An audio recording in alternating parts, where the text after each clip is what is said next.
Good afternoon, good evening, good morning. My name is Sandro Galea. I have the privilege of serving as Dean of the Boston University School of Public Health.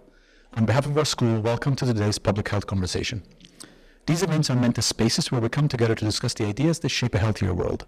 Through a process of speech, debate, generative exchange of ideas, we aim to sharpen our approach to building such a world.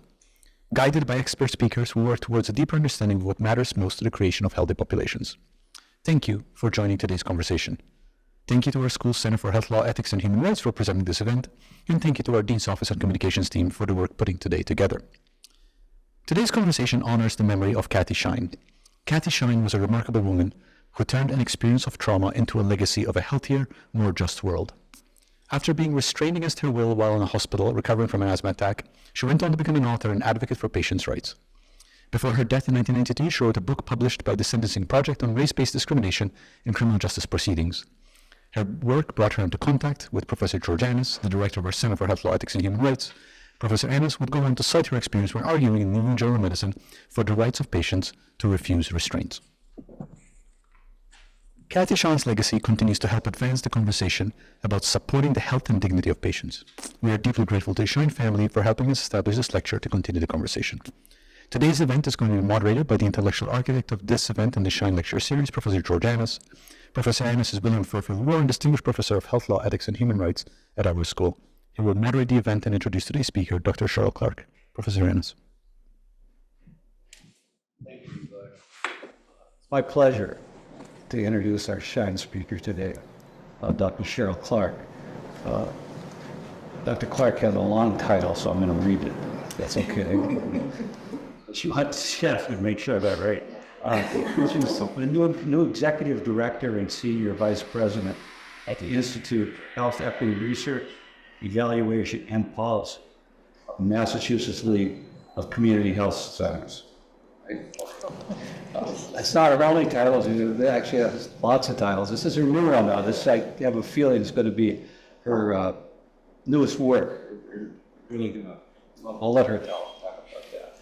But she also co-chairs the Social Determinants of Health Task Force of NIH's All-Arrest Research Program, which always seems to be it's teetering on the verge of becoming a genetics determinant of health, but she's going to make sure it doesn't do that. So we have many, many determinants of health. She has her MD degree from Stanford Medical School and Doctor of Social Epidemiology from Harvard School of Health. I got to look up a bunch of stuff on the internet. I couldn't help myself. Well, this is irrelevant, but it's actually not, because I'm going to sit here the whole time and listen intently. Both of our fathers were electricians, and both raised in the Midwest, and you can see how that influences us as influences us. But Dr. Clark calls her father a problem solver. She takes after him, and that problem solving ability and desire to solve problems. That makes a lot of sense to me. She's also done an interview with Public Health Post, our local publication, and said some very interesting things. I'm going to just leave you with one long sentence of hers from that interview, which I hope makes it a good introduction to the speech. She told Abby Varker, our student, what we need more emancipatory research that can help us towards community participation, ownership of research, and understanding that seeing health as a human right is fundamental to being able to conduct research that improves the well-being, dignity, and respect that all people deserve. I take it that's her goal, her new work, and her old work. And the title that she's using today, it's kind of encapsulates it, is Community Health Centers and the Social Determinants of Health. Dr. Clark. Thank you so much, Dr. Annis, and the Shine family. It's just a real honor and very humbling to present on this occasion. I appreciate the very kind and gentle introduction. Just for this particular talk, also wanted to mention that I don't have any conflicts to declare. My affiliations have been listed. It is also an honor to be able to give this talk on the occasion of what the U.S. Department of Health and Human Services has named National Minority Health Month, which is the topic in April. And if you look at the sort of themes, over the years, this year, the theme is Be the Source for Better Health. And to do that, part of what the department recommends that we do is to learn more about social determinants of health and how we can take action in our own communities to improve health. And so let's do that. So I feel it's real fortuitous that the things that I love and care about are topical this month. And so today's talk, I'm hoping we'll do a couple of things. So one is to do a review and to sort of think about this topic called social determinants of health, SDOH, and how they influence health. And then to look at a model of what that looks like in a clinical setting in community health centers, and to think about the civil rights origins of CHCs as a part of that work, and then to also explore a little bit about how CHCs are models for care for addressing SDOH. And if there are any things to take away from this discussion, I would like us to be able to list the multiple paths through which social determinants affect health, and to describe this history of community health centers and how health centers have approached it. And then after the lecture, should it stay with you, I hope that you will go on and do your own research and your own exploration on how the clinical strategies and clinical partnerships. We have the pleasure today of sitting at the School of Public Health, and I had the pleasure of having coffee with your colleagues across the street at the medical school. And so how those worlds combine is the topic of our conversation today. I'm going to start, if you don't mind, with a bit of a question. And I don't know that we'll be able to see the folks who are on the Zoom, but I'm hoping that the people who are here with me today would be willing to raise their hands just to answer a couple of questions. So if you've heard of the World Health Organization and its framework, or the way it discusses its social determinants of health, which of the following would you pick? That social determinants of health have both structural and intermediate and intermediary determinants, that they influence health through biological processes, that they're primarily due to poverty, A and B, or all of the above. That makes sense.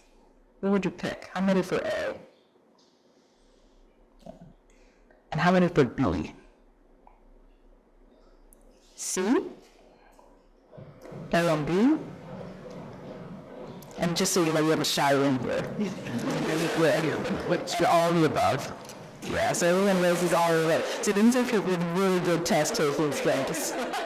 Because it's usually always all of the above. But I would actually have you pick D, O and B. And so the topic of our conversation is going to go through this. And I'll explain why. So let's talk about some definitions. So what are these social determinants and how do they influence health? And this has almost become kind of parlance du jour, right? This has become a buzzword that you almost could hear on the news. And there, in academic circles, there are so many terms that are now used. So I'm going to define a couple of these terms through. So let's just talk about a couple of definitions. I will show you also some of the recent literature that gives us a sense of this. So there are health-related social needs. That's sort of a term, that has been popularized within clinical settings. So folks like me who are sort of interested in caring for patients, as well as the understanding the population level and contextual factors that influence health. So these health-related social needs are this individual's experience of their adverse social and economic condition that affects their ability to maintain health and well-being. Where social risks are adverse conditions that are associated with poor health, social needs start to bring in the person's agency. So it's not just kind of like what problems you have, but what are your own priorities, and how do you think about your own preferences, and making sure that your team incorporates your own preferences and priorities into that work. And then social drivers is a term that's been, I think, advanced because it's understandable. It doesn't sort of mean that these things are immutable. They're things that we can change. And so they emphasize our agency, and they're also helpful in policymaking conversations. But I'm going to use the term social determinants of health to embody many of these concepts, mostly because it's also helpful because it connects into a framework that I'll share with you in a moment that I alluded to during the opening question. The World Health Organization's framework, which is described in a compendium called Closing the Gap in a Generation, I think this is still a very strong way of outlining this work because it reminds us that health is embedded in a health and human rights context, that social and structural inequities pattern health, but even these things that exist outside of us in our society get into our bodies, and that our health is embodied through several pathways. So access to and using resources, our own biology, our behaviors, and our social relationships. And one of the taglines for the WHO framework is, why treat disease without addressing the causes that make us sick? This is harder to do than you might think. And in part because I think it is necessary to have this broad framework when we were thinking about interventions.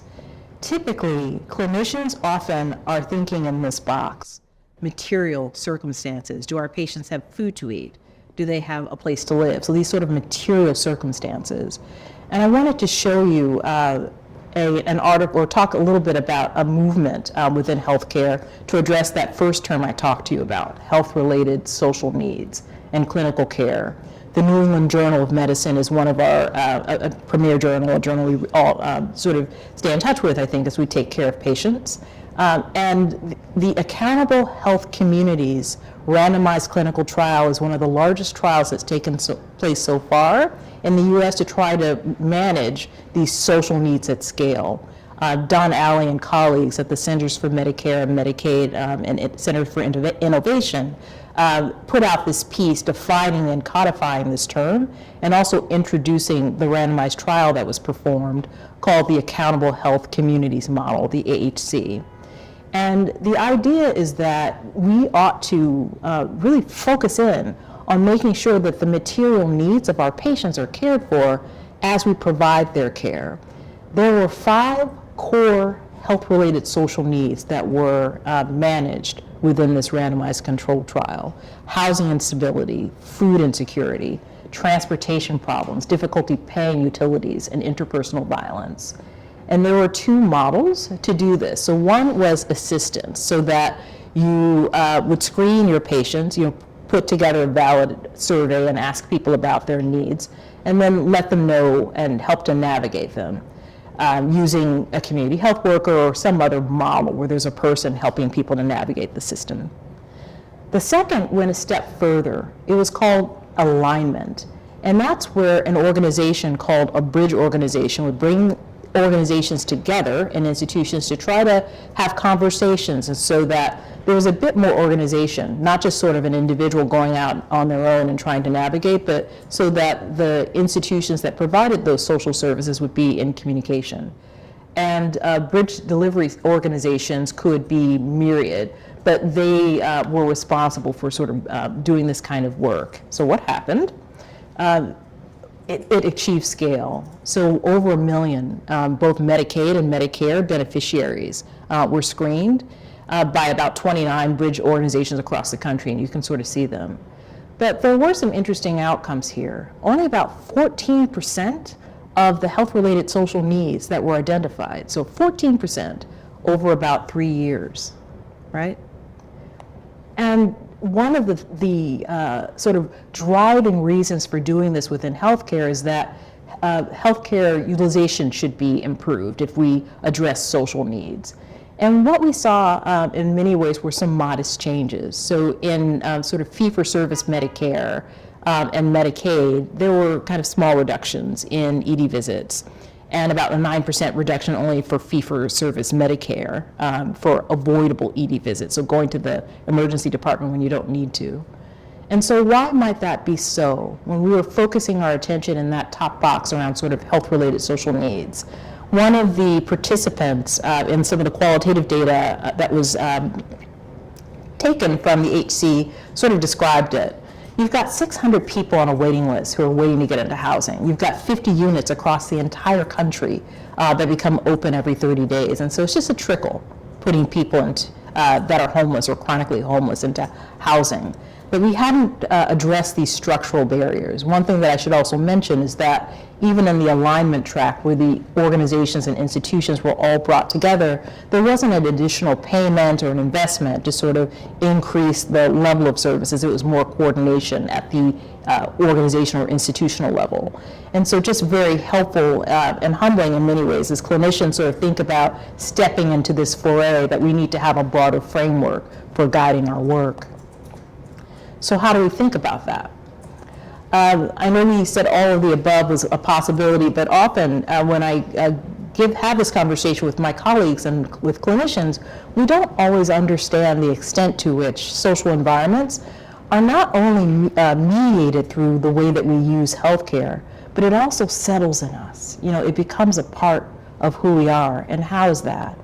What I would say is that the biology is poorly understood. The limits and the methods are very difficult. So a lot of the data that we look at are not causal. Both the exposures as well as the processes physiologically are complex. They're not linear. The exposures are all connected to each other. And when you're exposed, your timing across your life course, and in some ways even across generations and across history matters. And it's hard to collect all of that in a regression model. So it makes it a little bit tough to do this work. That said, I do think that there are some nice frameworks that help us to think about that. Tiffany Powell-Wiley, she was a graduate of the Brigham Women's Hospital where I also trained, has a really nice pathway that helps us to think about it, at least in cardiovascular disease, which could be helpful for thinking about this more generally. That there are pathways from these social exposures and stressors that affect our neurohematopoietic axis, so the ways that stress and sort of activating the brain, sort of amygdala function, that processes our fear and our flight response, actually sets off a cascade that causes our bone marrow to increase actually the production of white cells that then go on to produce inflammation. A neurohormonal axis, so that our kind of quick fight and flight, but also our chronic activation of our stress also contributes to glucocorticoid resistance and fat around the middle, chronic inflammation. And that there are also pathways that influence even the way that our bodies, like our DNA, like the building blocks of our personhood, our telomeres are an example of repair, as well as on the subcellular level, DNA methylation. The ways that we regulate our genes are all pathways. And I wanted you to see a couple of nice recent papers that kind of describe some of that. There's a nice article in JACC that looks at the stress associated sort of biological, and they were looking both at sort of the hematopoietic pathway as well as the neurohormonal pathways that we talked about, but that looked at, used an imaging technique called an FDG PET CT, where you kind of inject a person with dye and you get a CAT scan essentially to kind of get a sense of what kind of metabolism is happening in different parts of the brain or body. And they were able to use the FDG uptake to try to estimate a sense of what the amygdala activity, so that center of the brain that relates to fight and flight. And they looked at this in a couple hundred people where they were also able to get survey data and also able to get census data to try to understand what exposures people had with respect to income and respect to crime. And I'm showing you the income data today, where you see that as income, the median income of the places where you live increase, your amygdala activity decreases. And you also see that with arteriolar inflammation. So there is a pathway here that I think is sort of interesting, or at least is suggestive. I also wanted you to see a recent paper out of the lab of Michelle Evans and the Healthy Aging in Neighborhoods Diversity Across a Lifespan, or HANDLE study.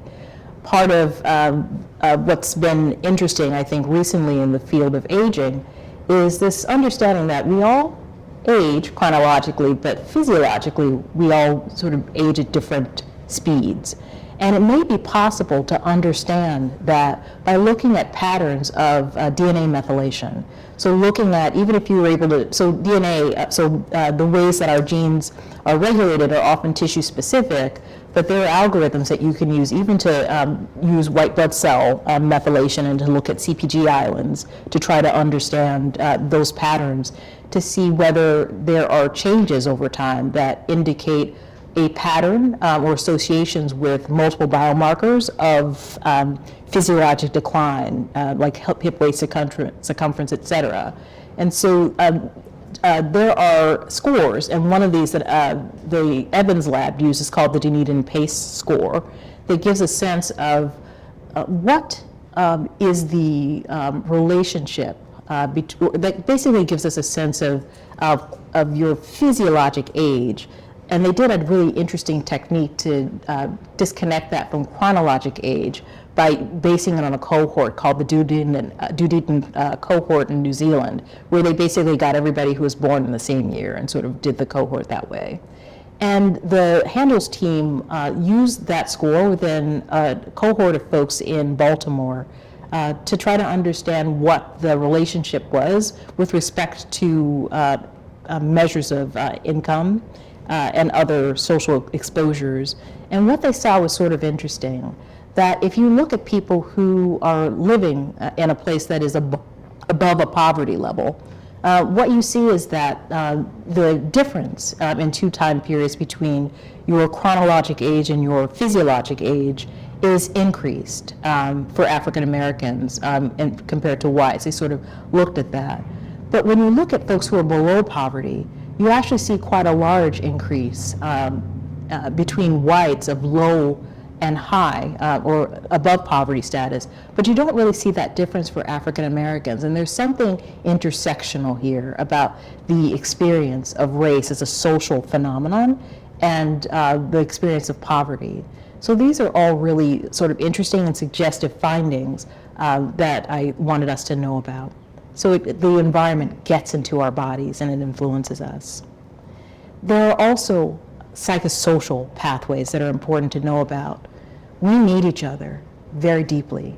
And when we don't have social connections, we see that biologically. The Centers for Disease Control and the American Heart Association has actually gone as far as to declare loneliness a risk factor that increases risk for heart disease and stroke. And we also notice that not only do we need each other, but when we don't treat each other well, it also has consequences. There's a nice paper I wanted us to be aware of in Health Affairs that describes the odds of having at least one negative descriptor in our clinical notes when we talk about our patients, and the likelihood that we say something a little bit negative about our patients in the notes tends to be increased when we look at folks who are non-Hispanic, Black, Hispanic, or have Medicaid as their insurance. And we also see that this happens even at the end of life. One of my colleagues has a nice paper that was out that even 23 years after a compendium, Unequal Treatment, has shown that doctors don't always do a good job, thinking through what the needs of our patients are, that patients who have terminal cancer in the study tended at the end of life to get fewer daily equivalents of opiates for their pain control if they were in a group that is either non-Hispanic, Black, or Hispanic, and that even at the end of life they have more drug screening during that time. And so we don't always treat each other well. We also need to think about these structural inequities. So we've talked a little bit about what happens at the individual level and how we treat each other, but these all happen within a context. And often we think about economic status as a threshold, so poverty. And many of us within public health recognize this very well. The Whitehall studies, which were based in the UK and looked at the relationship between mortality and your position in society amongst civil servants. And several issues come up that there is something called a gradient in health, where there's something about being perceived at the top of society versus being perceived lower in society that gets into our bodies. So there's a spectrum of risks, that it isn't just a threshold, after which you're fine. There's something about inequity that tends to matter. And the Whitehall study sort of looked at this with respect to the relative risk of, or the relative rate of mortality, and showed that there were these sort of gradients in social class or social position, and that those tended to flatten out as we got older, but that they were present.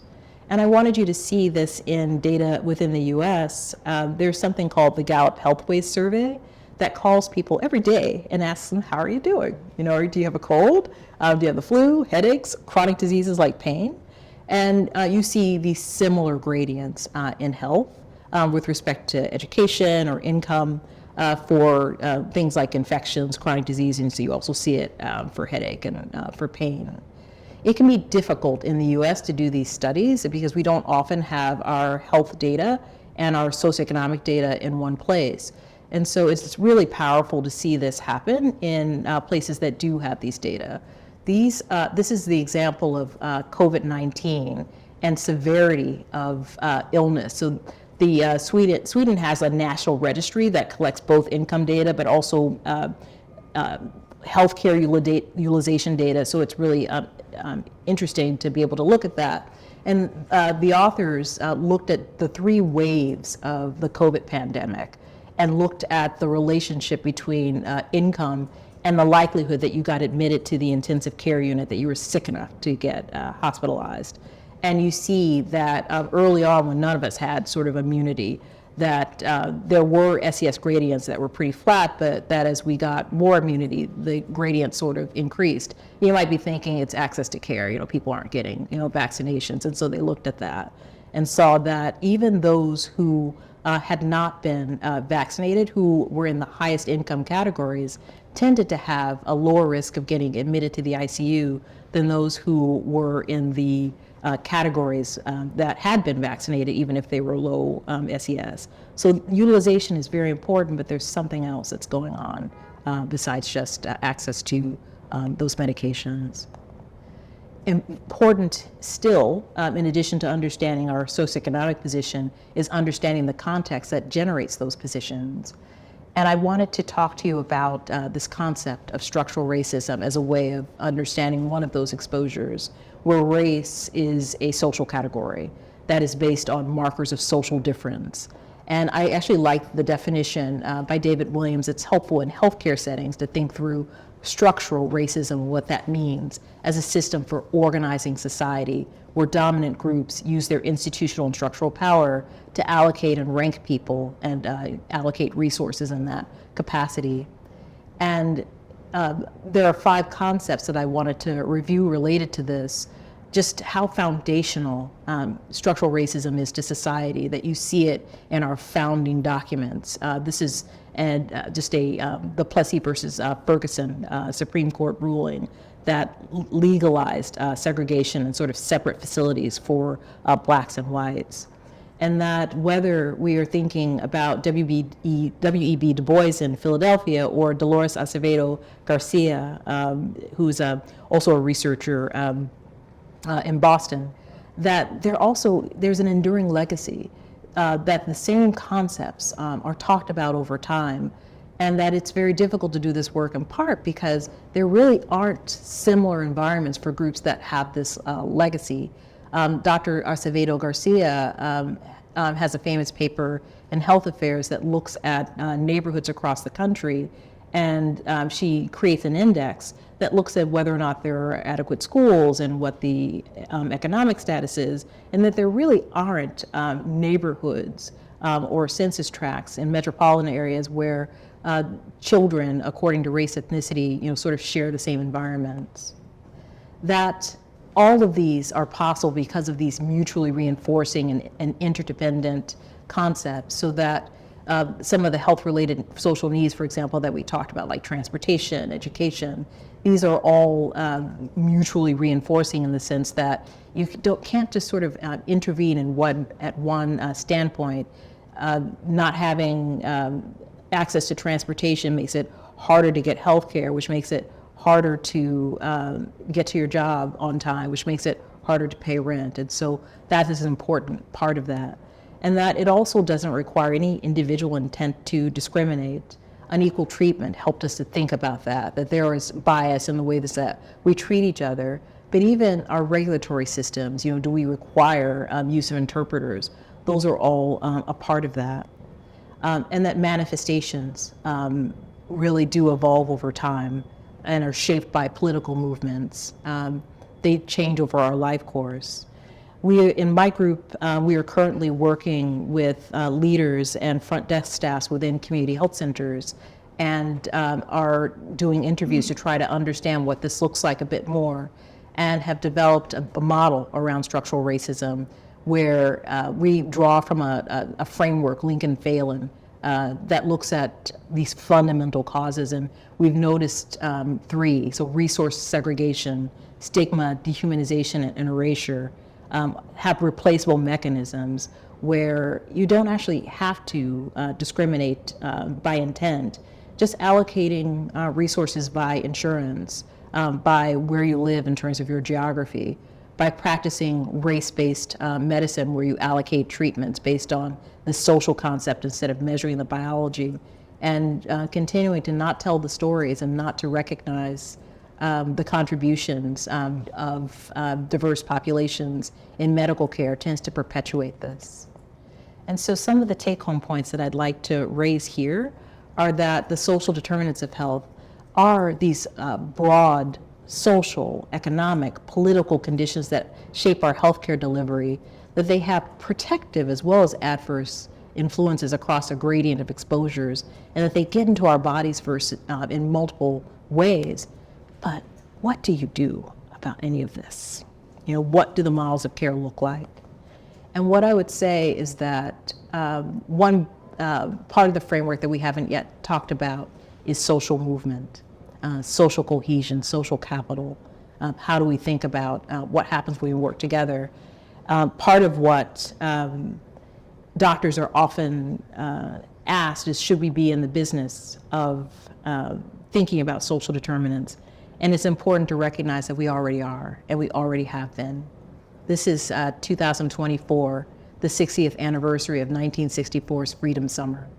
And if you haven't had a chance to sort of read about what that was like, John Detmer has a book called The Good Doctors that describes the ways that physicians were very active and very powerful within movements to both desegregate the South as well as to build new structures of care. And I don't know if you, how much background that you have about that, so I'm going to tell a little bit about the story. You see the man on the side, they're both kneeling. One is Jack Geiger, who you know very well, and the other is John Hatch. And they are standing in the framework of the Mound Bayou Clinic, which is the first community health center in the U.S.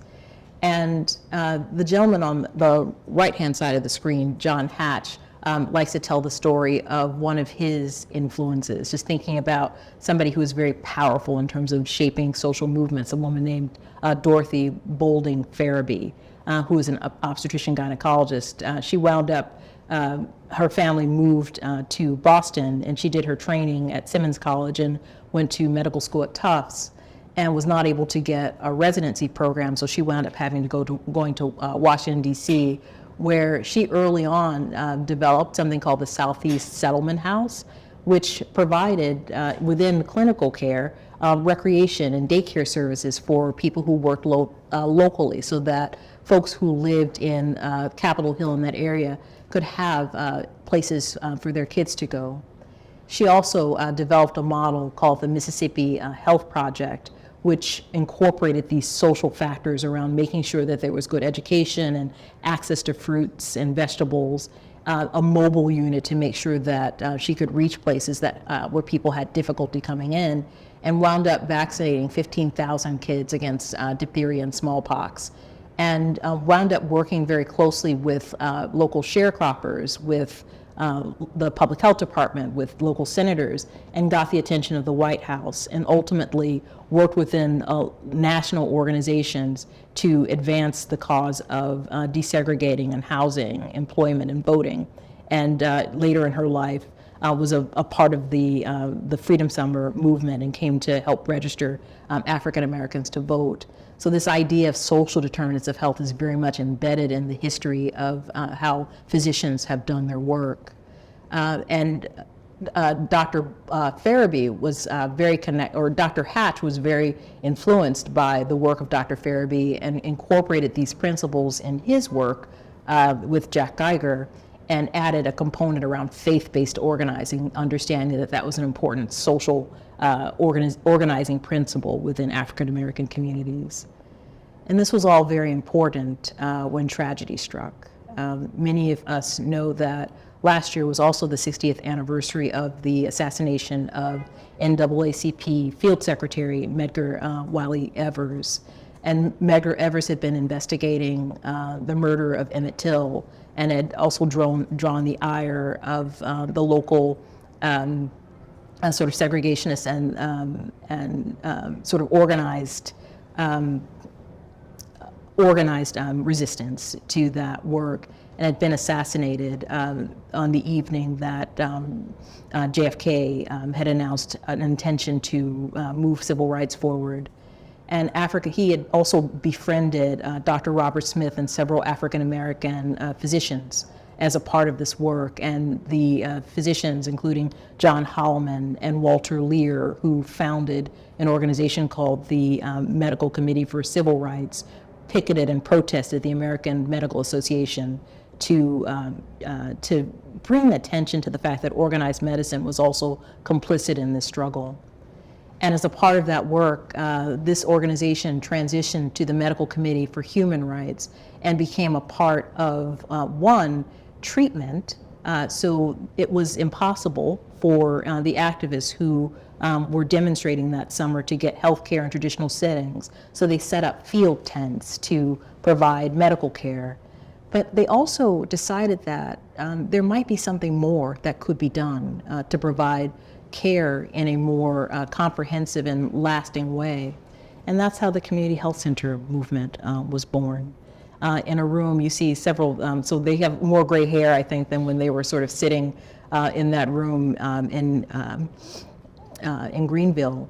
But Jack Geiger, and you'll see Count Gibson, he's pictured sort of in the circle, and John Hatch were the folks who were working in Boston. Robert Smith, Aaron Shirley, Elsie Dorsey, James Anderson, and eventually Helen Barnes are the folks who were working in Mississippi that worked very closely with the sort of the Great Society programs, and worked closely with folks like Donald Rumsfeld and others to put together the packages that were ultimately funded and with Ted Kennedy to create the authorization for the health center model.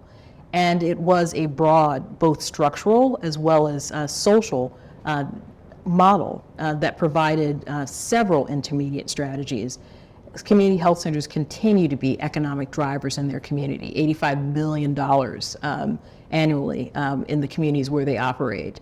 They're employers, and they particularly try to employ people full-time who live within their communities.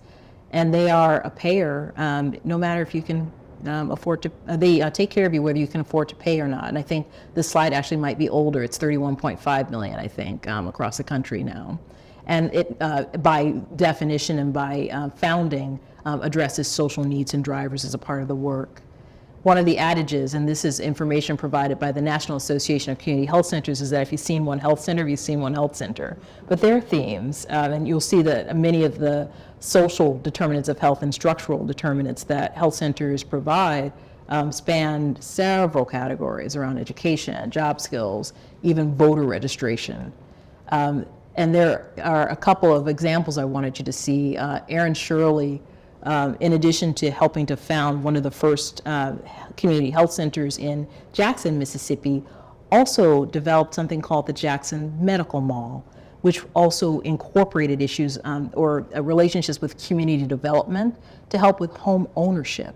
so that they worked very closely to be able to buy land and to build houses to create rent-to-own models. So for rents, they're about $600 a month or so.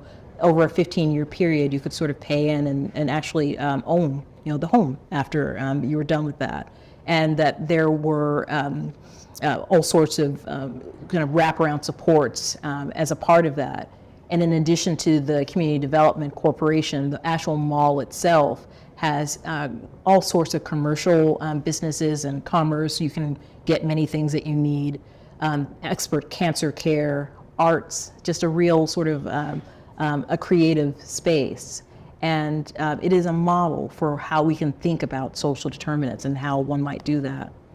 Locally, there are several community health centers, even many that we can visit in a short drive from here, that address some of these social determinants, including education and economic mobility. Codman Square's health center has the first high school, that's associated with the health center, and they are also expanding into Randolph. Many of us are aware of the commercial pharmacy closures, that are happening locally. And in terms of access to care, how critical health centers are for having on-site pharmacies to be able to take on some of that burden. Whittier Street Health Center is an example of that.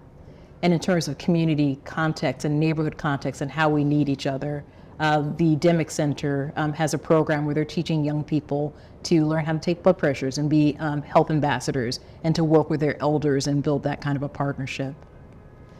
I think that one of the biggest tests for community health centers was the most recent social movement, the COVID pandemic, which happened, of course, alongside the murder of Ahmaud Arbery, Breonna Taylor, and George Floyd.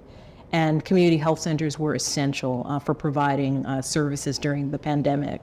22 million COVID vaccinations, and 69% of those went to people of color, as well as increasing capacity for mental health and substance use disorder, or SUD care, and made it possible for telehealth services to be provided, both in-person visits as well as telehealth visits during the pandemic.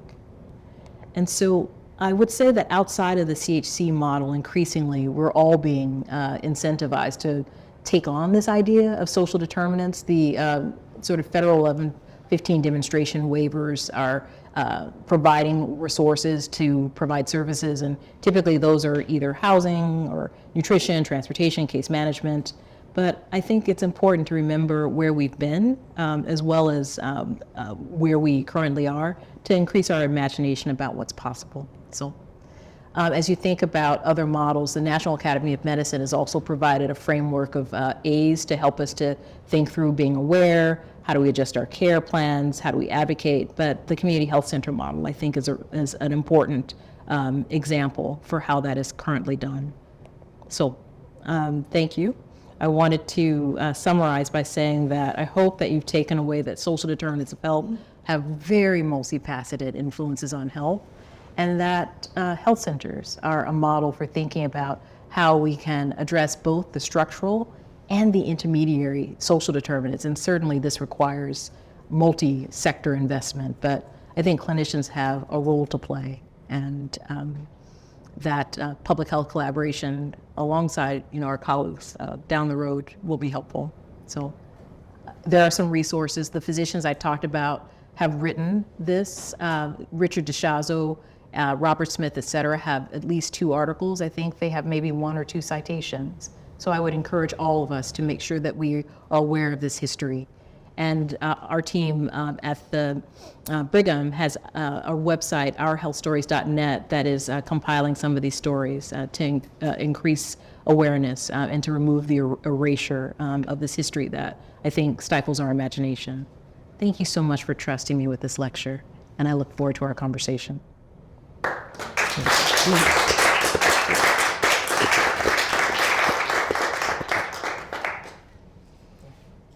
Thank you.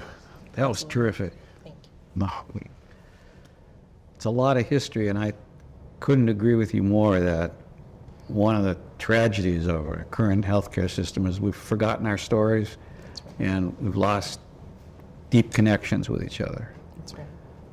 and we've turned healthcare into a business. I don't have to tell you that you didn't mention that, and that's good. It's one of the determinants of health, but unfortunately, is money. So, and I've been reading about the history a little bit. I found out what lots of people know, I'm sure, but I didn't know this, that the majority members of the boards of community health centers have to be from the community. That's right. 51% of those who are federally qualified health centers are from community spaces. That's absolutely right. And what I wanted to ask you is, does that make a difference? I think it does. It's interesting. So you mentioned that I'm now joining the Massachusetts League of Community Health Centers, which is the trade association, and it's the technical assistance body for health centers. Part of what has been really exciting as we launch our Institute for Health Equity Research, Evaluation, and Policy is making sure that we own up to this idea that you mentioned, emancipatory research, embedding the research in places that are actually committed to doing the work. And you have to have community leadership to be able to do that. And part of what has been really fulfilling is having members of the board join us and provide that leadership and provide that expertise. So we've had one meeting. It was a good one. But it's but seriously, it really is both humbling, as well as it fills the heart to be able to have these kinds of connections and to have the advice and expertise that comes with that lived experience. And so that leadership from the board is very important. Great. And is there any residue, there must be a residue, of basic problem with research, research on minorities? What I would say is that it has been interesting. I did have a slide on which I didn't wind up including that there has been, I think, attention from some of the funding organizations. For example, the National Institutes of Health is the primary body in the U.S. that funds health research. Right. And you can see that there is a bit of an increase. I think it's up to 5.4 or 5.6 billion that has been tagged as funding health disparities, is what it's called, or equity research. And so we definitely see, that there is a movement and an understanding. But I think that there is more that can be done to make sure that the funding actually invests in the structural issues that are the root causes of the inequities, and that we think about, even in a research context, making sure that we fund the organizations to do the work that they will ultimately be responsible for implementing. Oh. And so part of what the Institute is designed to do is to build that infrastructure, to bring people together who are interested in the problems, and to work collaboratively to do that. I'm really excited that we have our first research project in that space funded in Springfield, Massachusetts. About 40% of the opiate deaths in that county are within the city of Springfield. And there's a lot of work, and also a community health center called Caring Community Health Center that have resources and are dedicated to providing substance use disorder care, medically assisted therapy to provide care for people. And excited that we were able to get a foundation grant. RISE, MA is an organization in Massachusetts that's dedicated to eliminating opiate deaths. And we have our first project to understand how to build some of these networks and work collaboratively with community organizations to try to close that gap between community and clinical, so that there are safe, trusted spaces for people to come and get care. So thank you for that question. Active work in that space. Thanks for that answer. That was very. That's the kind of work that you're anticipating doing? Yes. Okay. And at specific community health centers, or? So so in Massachusetts, and our mandate really is the state, so it's the Commonwealth. There are several sort of locations, but about 50 or so, 52 direct entities that partner with our Massachusetts League of Community Health Centers. And I have been really excited to have been welcomed by the CEOs and directors of those health centers. And we've had individual conversations with quite a few, and have been able to get instruction and direction on what would be helpful and useful, and what sort of priorities are important to patients and to the communities that they serve. Yeah, that's obviously important not to come in and tell them what their problems are. Yeah, no, that would not be an emancipatory I don't think approach. it would at all. We can open it up to people here, if that's okay with you. My pleasure. Please. I really like your emphasis on the interrelationship of multiple factors going into social determinants. And I was particularly struck by the emphasis on how it's expressed biologically. But some of the examples are that are expressed biologically are have roots in reality, I guess. And I remember this morning's paper had a report on a study of medical debt and organizations that are relieving medical debt and evaluating thereafter how people feel. And the researchers were surprised to learn that people didn't feel that much better. Well, that doesn't really surprise me, because if you can't pay your medical bills, which are probably higher than well-insured people, you probably are having trouble with your rent and your utilities and transportation and the other factors. And I hope that that kind of conclusion to research doesn't discourage people from attempting to do what they can with one input for fear of abandoning the effort. Have you seen other examples of where people are encouraged or discouraged with research to pursue social determinants of health responses? I would say two things. One is I'm really glad that you mentioned that, particularly during the pandemic, there are several sort of U.S. surveys that show that medical debt and the inability to get care because you can't pay the medical bills that you have, have sort of increased. And so that's been an important issue. I think that we've seen some improvement since the pandemic there. I have noticed an increased sort of likelihood or I should say an increased receptivity to this concept that real life, is something that we ought to think about as we both pursue our science and as we set up models of care. I had the privilege of being one of the chairs of what's called the Social Determinants of Health Task Force for the All of Us Research Program, which is the largest study funded by the NIH. The goal is to enroll 1 million people for the study of what's called precision medicine. So making sure that we understand people in their context, their lifestyles, so to speak, but also how does the biology and the exposures sort of connect, and how do you do that kind of work? And we were very strongly supported by the program, and that our survey was prioritized, and we were able to get it out, and so far have more than 200,000 folks who've taken it and have pretty reliable data. And so I think that not only is there an increasing acceptance, or at least conversation, around this idea, but there are also resources that help us to try to explore some of those questions. Yeah, 15. Yeah. Yes.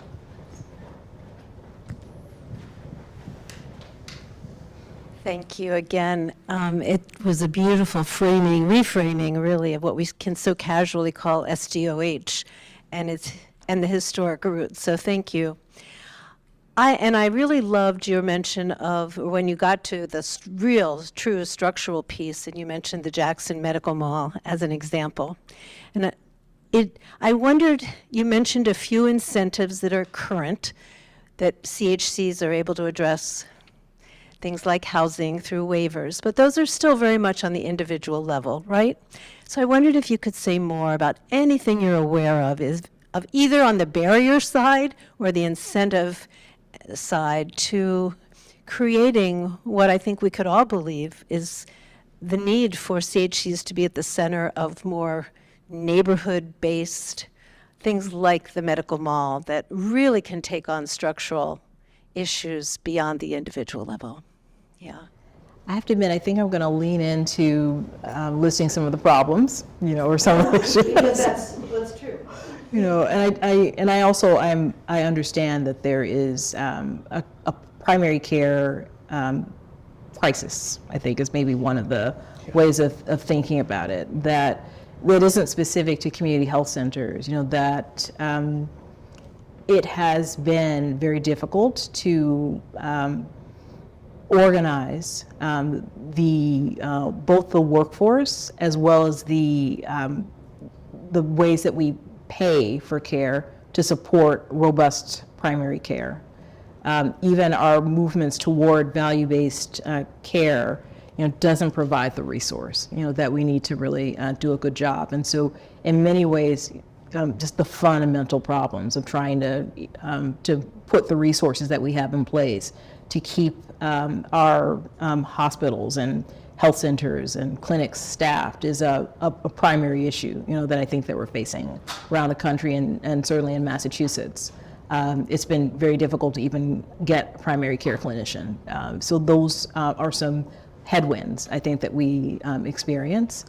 I do think that there are models, and even if they're outside of healthcare, that are worth thinking about. Los Angeles, I think, has been a leader, and other institutions in California have been leaders in thinking through how to work closely with unhoused and undomiciled populations, working either both at the individual level to put county level resources in place to work with those communities to either use housing first practices or to work with people where they are to stabilize them.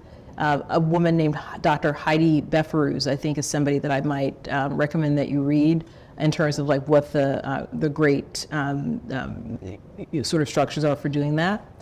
And then I think that there's also interesting history.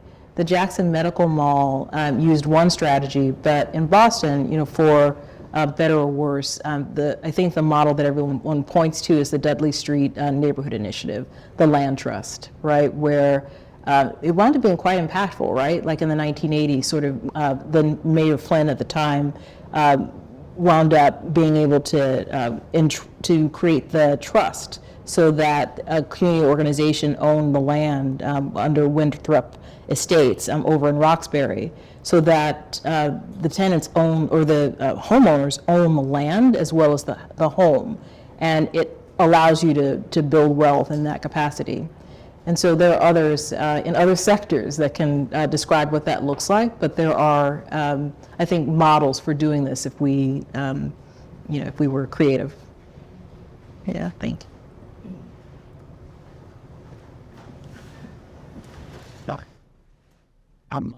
I want to keep us on time, so I'm going to stop us. I know there are a lot of questions on Zoom, so we didn't get to them. We had a outstanding presentation. I really thought that was perhaps the clearest social determinants presentation I've ever seen, and linking it to community health centers and the history the way you did was, Dr. Clark, was fantastic. Thank you. Thank you for joining us. Thank you, Professor Annis, for bringing us together, and thank you for everything you do, and thank you to the audience, both here and on Zoom. Everybody have a good afternoon, good evening, and a good day. Take good care.